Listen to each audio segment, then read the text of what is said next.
Hello students, education world channel पर आप सभी का स्वागत है। तो आज हम यूरोपीय कंपनियों वाला चैप्टर हिस्ट्री में पढ़ने जा रहे हैं। तो ये यूरोपीय कंपनियों का जो चैप्टर है ये बहुत महत्वपूर्ण होता है सभी एग्जाम के लिए। एलटी ग्रेड की परीक्षा नज़दीक आ रही है तो हम इसको रिवीजन के तौर पर फटाफट पढ़ेंगे और इम्पोर्टेंट पॉइंट को देखते हुए पढ़ेंगे। तो आप सब भी इस श्रृंखला पर जुड़िए और अपना योगदान दीजिए। तो सबसे पहले हम देखते हैं यूरोपीय कंपनियों का शुरुआत कहाँ से होती है। सबसे पहले हमारे भारत देश में पुर्तगाली आते हैं और कहाँ से आते हैं, किस रास्ते से आते हैं, इस तरीके से हम पढ़ते हुए आगे चलेंगे और अन्य कंपनियों को भी देखेंगे कि सबसे पहले कौन आया। तो हमारे यहाँ पर हेडिंग डाल लीजिए आप लोग सभी लोग, यूरोपीय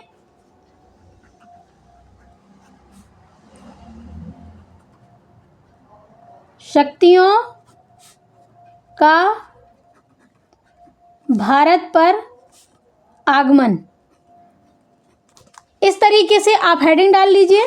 और अब हम पढ़ेंगे कि हमारे भारत देश में सबसे पहले कौन आया। तो सबसे पहले वैसे तो हम सभी कंपनियों को देखते हुए एक हमारी छोटी सी ट्रिक है,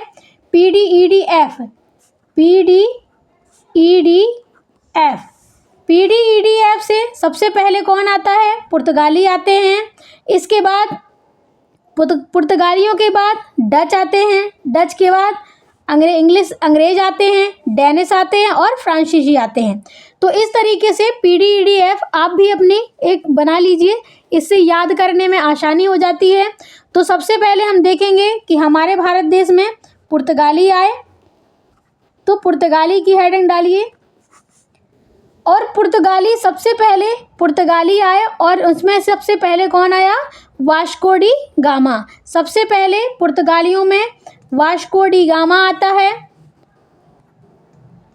वास्को डी गामा कब आया, 1498 में। 1498 में पुर्तगाली नाविक आता है वास्को डी गामा। ये जल के मार्ग से आता है और जल के मार्ग से जब ये आता है तो ये केप ऑफ गुड होप के रास्ते से आते हुए हमारे इंडिया पर पहुंचता है। जैसे ये इंडिया पर पहुंचता है तो सबसे पहले इसको रास्ते में मिलता है, जब ये आ रहा था तो इसको रास्ते में एक मिलता है अब्दुल मजीद की सहायता से ये इंडिया तक पहुंचता है।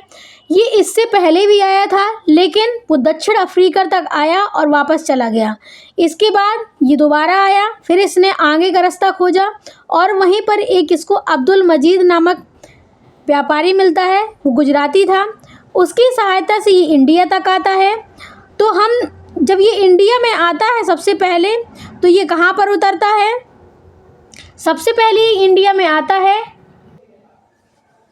तो वास्को डी गामा किस रास्ते से आया, सबसे पहले ये पॉइंट नोट कीजिए। वास्को डी गामा ये केप ऑफ गुड होप के रास्ते से आया।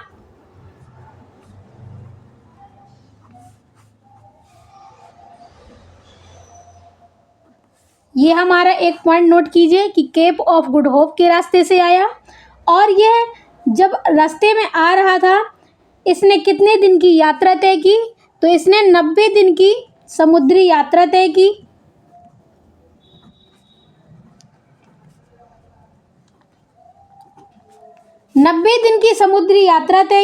और जब ये यात्रा पे आ रहा था रास्ते में तो इसको कौन सा व्यापारी मिला, वह था अब्दुल मजीद।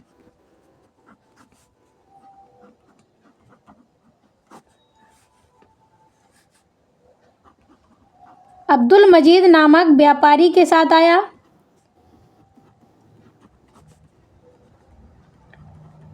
के साथ भारत की यात्रा तय की।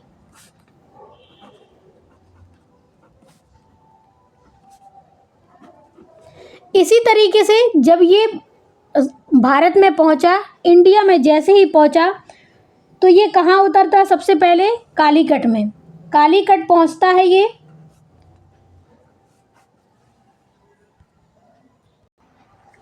कालीकट बंदरगाह पर उतरता है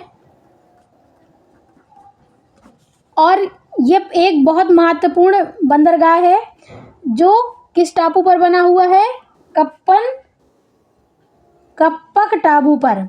कहाँ बना हुआ है, ये बंदरगाह कालीकट पर, जब केरल में कालीकट बंदरगाह पर उतरा तो ये कप्पक टापू पर उतरा।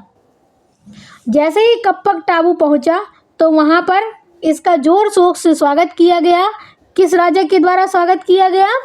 हमारे इंडिया में पहले से ही अतिथि देवो भव का रहा है। तो जब ये इंडिया में पहुंचा तो वहाँ का जो राजा था जमोरिन। कौन सा राजा था? जमोरिन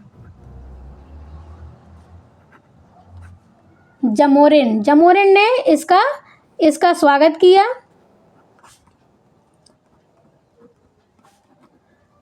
किया। किस राजा ने स्वागत किया? जमोरिन ने। और सबसे पहले ये कहाँ उतरा? कालीकट बंदरगाह पर उतरा और कप्पक टापू पर पहुंचा। तो जैसे ही ये पहुंचा उसका जमोरिन ने इसका स्वागत किया। इसके बाद इसने क्या किया? वहाँ पर व्यापार करना शुरू किया। तो इसने जब ये केरल पहुंचा तो इसने वहाँ पर काली मिर्च का व्यापार किया। और जैसे इसने काली मिर्च का व्यापार किया तो इससे पहले उसने जमोरिन से अपना आज्ञा प्राप्त की कि मैं यहाँ से काली मिर्च जड़ी बूटियाँ ले जा सकता हूँ। तो जमोरिन ने इसको कहा, जो वहाँ का राजा था, कि आप ले जा सकते हैं। तो इसने काली मिर्च और जड़ी बूटियों का व्यापार किया। किसका व्यापार किया? काली मिर्च और जड़ी बूटियों का व्यापार किया।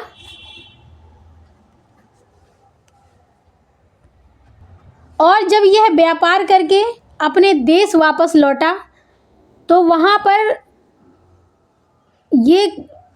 इसको इतना मुनाफा हुआ। जब यह वहाँ पर पहुँचा और इसने वो काली मिर्च जड़ी बूटियाँ बेची तो इसको इतना मुनाफा हुआ कि पूरा खर्च निकालने के बाद भी इसको कितने गुने का? 60 गुना का मुनाफा हुआ। 60 गुना मुनाफा इसको प्राप्त हुआ एक बार के व्यापार से। जब ये 60 गुना का मुनाफा प्राप्त हुआ तब इसने सोचा कि जब एक बार में 60 गुना मुनाफा प्राप्त हो रहा है तो अगर इससे इंडिया से रेगुलर व्यापार किया जाए तो कितना मुनाफा नहीं होगा। इसके बाद वास्को डी गामा पुनः भारत आता है। इससे पहले एक पॉइंट और नोट कर लीजिए, जब इसको 60 गुना का मुनाफा प्राप्त हुआ तो वास्को डी गामा को विश्व इतिहास में सामान्य रूप से एक नए युग का प्रवर्तक माना गया। कि जब लोगों को पता चला कि इसको 60 गुना से ज़्यादा मुनाफा प्राप्त हुआ है तो लोगों ने इसको कहा कि इसने तो विश्व के सामान्य इतिहासों के रूप में इसे प्रवर्तक के रूप में जाना जाएगा। इसके पश्चात विशेष रूप से एशिया और यूरोप के संबंध अच्छे हो गए। हालांकि एशिया और यूरोप के वाणिज्यिक संबंध प्राचीन काल से ही अच्छे थे, किंतु समुद्री संबंधों की वास्तविक शुरुआत इसी समय से मानी जाती है। जब वास्को डी गामा इंडिया आता है तो 1498 में जब ये व्यापार करके वापस जाता है तो इसको अलग से उसका समझा जाता है। और इसमें यहीं से ही समुद्री जो व्यापार थे, समुद्री जो संबंध थे, यहीं से ही इसकी शुरुआत मानी जाती है। तो हमने पुर्तगाल में सबसे पहले कौन व्यापारी आया? वास्को डी गामा आया। किस रास्ते से आया? केप ऑफ गुड होप के रास्ते से आया। इसने 90 दिन की समुद्री यात्रा तय की और अब्दुल मजीद की सहायता से ये इंडिया पहुंचा। और कहाँ पर उतरा? ये कालीकट बंदरगाह पर उतरा, कप्पक टापू पर पहुंचा। तो वहाँ के राजा जमोरिन ने इसका स्वागत किया और जमोरिन से आज्ञा प्राप्त करके इसने काली मिर्च जड़ी बूटियों का व्यापार किया। और पुनः वह जब वापस वहाँ पर गया तो इसको 60 गुना का मुनाफा प्राप्त हुआ। आप सब लोगों को समझ में आ रहा होगा। नहीं समझ में आ रहा है तो कमेंट करके बता दीजिएगा, मैं और अच्छे से प्रयास करूँगी समझाने का। इसके पश्चात ये जब वास्को डी गामा के बाद 1500 ईस्वी में अब कौन सा व्यापारी पहुंचता है? Pedro Alvarez Cabral. तो 1500 ईस्वी में पेड्रो अल्वारेज कैब्राल व्यापारी इंडिया पहुंचता है। यह द्वितीय पुर्तगाली था जो कालीकट के रास्ते से ही इंडिया में पहुंचा था। तो ये कौन सा था? द्वितीय व्यापारी कौन आया पुर्तगाल से? 1500 ईस्वी में आया, पेड्रो अल्वारेज कैब्राल आया। जब ये कैब्राल इंडिया पहुंचा तो इसको सबसे पहले इसको अरबों के युद्ध का सामना करना पड़ा और अरबों के युद्ध में पराजित कर इसने अरबों को पराजित किया और कोची और कन्नूर के शासकों से इसने मित्रता स्थापित की। तो सबसे पहले कौन आया था? Vasco D gamma. इसके बाद ये दूसरा व्यापारी आया 1500 ईस्वी में, पेड्रो अल्वारेज कैब्राल। और जब यह इंडिया आया तो इसको किससे सामना करना पड़ा? अरबों से सामना करना पड़ा और अरबों को इसने पराजित किया और कोची और कन्नूर के शासकों से इसने मित्रता स्थापित की। इसके बाद 1502 ईस्वी में पुनः वास्को डी गामा दूसरी बार भारत आते हैं। तो 1502 ईस्वी में वास्को डी गामा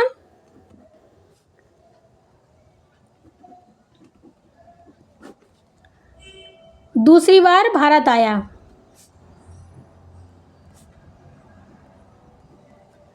और जब यह दूसरी बार भारत आया तो 1503 में पुर्तगालियों ने, जब ये दोबारा वास्को डी गामा 1502 में भारत आता है तो 1503 में पुर्तगाली क्या करते हैं? पुर्तगालियों ने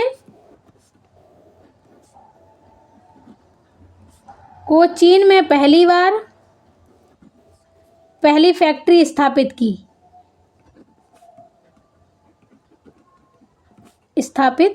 की। तो जब 1502 में वास्को डी गामा पुनः भारत आता है तो 1503 में पुर्तगालियों ने पहली फैक्ट्री कहाँ पर स्थापित की? कोचीन में। कोचीन में पहली फैक्ट्री इनकी स्थापित होती है पुर्तगालियों की। इसके पश्चात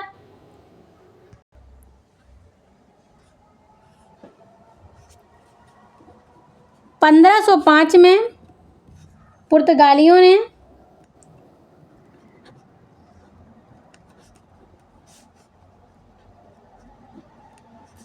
कन्नूर में दूसरी फैक्ट्री स्थापित की। तो सबसे पहले कोचीन में पहली फैक्ट्री स्थापित की 1503 में और 1505 में इन्होंने दूसरी फैक्ट्री कन्नूर में स्थापित की। तो जब इन्होंने दूसरी फैक्ट्री कन्नूर में स्थापित की तो इनका मुख्य उद्देश्य यही था कि जो काली मिर्च, यहाँ पर उद्देश्य लिख लीजिए।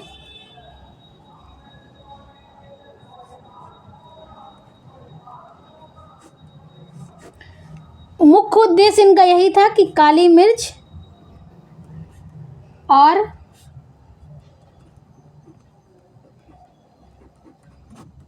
मसालों पर एकाधिकार स्थापित करना।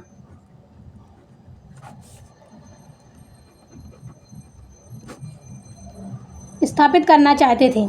इनका मुख्य उद्देश्य यही था कि जो यहाँ पर काली मिर्च है और मसाले हैं उन पर हमारा एकाधिकार प्राप्त हो जाए।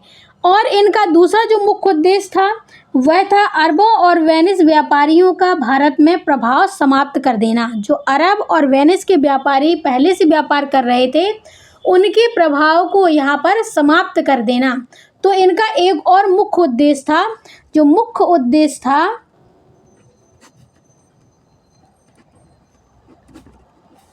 उद्देश्य यह था कि जो अरब व्यापारी हैं, अरब व्यापारियों और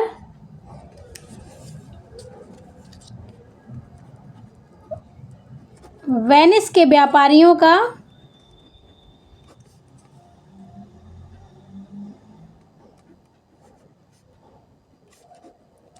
भारत से प्रभाव समाप्त करना।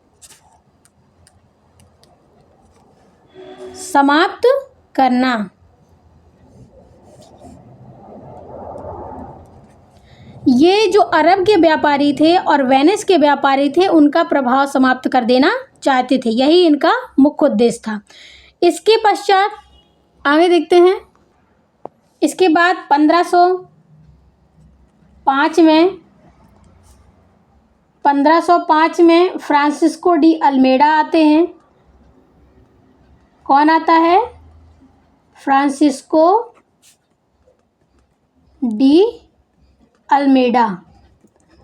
और जब ये फ्रांसिस्को डी अल्मेडा आते हैं, यह वायसराय बनकर आते हैं। तो पूछता है एग्जाम में कि पुर्तगालियों का प्रथम वायसराय कौन था। तो प्रथम वायसराय पुर्तगालियों का फ्रांसिस्को डी अल्मेडा ही था। यह कौन था? वायसराय था। आप नोट करते जाइए। यह वायसराय बनकर आया।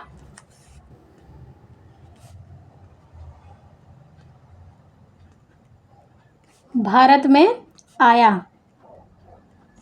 और जब यह वायसराय बनकर आया तो इसने क्या क्या किया? यह 1505 से लेकर 1509 तक भारत में रहा। और यह प्रथम वायसराय कहाया। वायसराय और गवर्नर के रूप में यह भारत में आया, आगमन हुआ इसका। और कहते हैं कि जो यहाँ पर ब्लू वाटर पॉलिसी किसने चलाई थी? तो फ्रांसिस्को डी अल्मेडा ही थे। इसने ब्लू वाटर पॉलिसी इसे चलाया, या इसी को कहते हैं, इसी को शांत जल की नीति भी कहा जाता है। शांत जल की नीति भी कहते हैं। तो सबसे पहले पुर्तगाली आया 1498 में, पुनः आता है। इसके बाद फ्रांसिस्को डी अल्मेडा 1505 में आते हैं और ये वायसराय बनकर आते हैं और ये 1509 तक रहते हैं। और इन्हीं ने ही ब्लू वाटर पॉलिसी चलाई, जिसे शांत जल की नीति कहते हैं। इसका मतलब ये था, ब्लू वाटर पॉलिसी या शांत जल की नीति का मतलब ये था कि समुद्र पर एक अधिकार प्राप्त हो जाए। समुद्र से जो भी व्यापारी गुजरे उसका हम टैक्स वसूल करें, पैसा लें, और इस पर पूरे जल पर हमारा नियंत्रण स्थापित हो। इसी को कहते हैं शांत जल की नीति या ब्लू वाटर पॉलिसी। आपको समझ में आ रहा होगा। इसके बाद इसने क्या किया? जब ये आया, इसने शांत जल की नीति चलाई, ब्लू वाटर पॉलिसी चलाई, और फिर इसने बीजापुर व गुजरात के शासक पुर्तगालियों के दक्षिणी बंदरगाहों से उत्तरी परिणाम स्वरूप मिस्र, तुर्की, गुजरात परेशान हो गए। कौन परेशान हो गया? जो बीजापुर और गुजरात के शासक थे वो पुर्तगालियों से परेशान होने लगे, क्योंकि जब इनके जहाज भी जल से गुजरते थे तो इनको भी टैक्स देना पड़ता था, इसलिए ये बहुत परेशान हो गए। इसके बाद फ्रांसिस्को डी अल्मेडा का 1508 में संयुक्त मुस्लिम नौसैनिक बेड़े जिसे कहते हैं। इसके पश्चात इसने 1508 में क्या किया? 1508 में इसने संयुक्त मुस्लिम नौसैनिक गुजरात, तुर्की और मिस्र के चोल के समीप युद्ध हुआ इसका। जब ये इनका युद्ध हुआ, जिसमें वह क्या हो गया? पराजित हो गया। तो ये जो युद्ध हुआ 1508 में किसके मध्य हुआ? गुजरात के मध्य, गुजरात, तुर्की और मिस्र। मिस्र से किसका युद्ध हुआ? चोल शासकों का। चोल शासकों के समीप युद्ध हुआ, है ना? कहाँ पर हुआ? चोल शासकों के समीप युद्ध हुआ, और जिसमें पुर्तगाली पराजित हुए। कौन पराजित हुआ? Francisco de Almeida. Francisco de Almeida इसमें पराजित हो गया।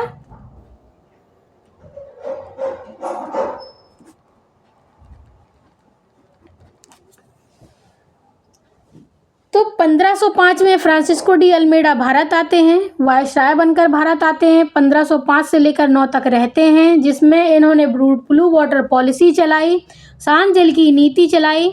जिसे ब्लू वाटर पॉलिसी को ही शांत जल की नीति कहते हैं। इसके पश्चात 1508 में इसमें संयुक्त मुस्लिम सैनिक अभ्यास युद्ध हुआ, जो गुजरात, तुर्की और मिस्र इन लोगों के बीच में चोल शासकों के समीप ये युद्ध होता है और पुर्तगाली पराजित हो जाते हैं। तो पुर्तगाली जब पराजित हो जाते हैं, जब ये पराजित हुए तो इनको शर्मिंदगी का सामना करना पड़ा। इसके पश्चात 1509 में पुनः दीव के युद्ध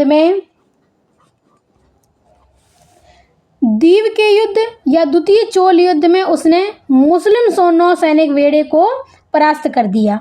जब दोबारा 1509 में युद्ध होता है और मुस्लिम नौसैनिक युद्ध को बेड़े को पराजित कर देता है।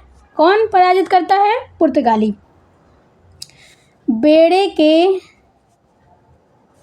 को परास्त कर देता है।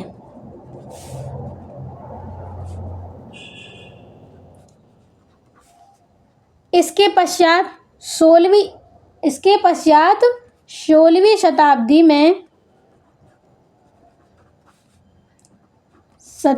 में हिंद महासागर 16वीं शताब्दी में जब ये 1509 में ये परास्त करता है, जब तो 16वीं शताब्दी में हिंद महासागर में पुर्तगालियों के नियंत्रण में पूरा हिंद महासागर आ जाता है। जब पूरा हिंद महासागर पर नियंत्रण स्थापित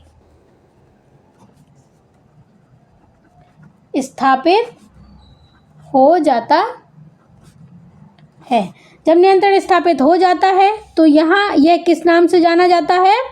पुर्तगाली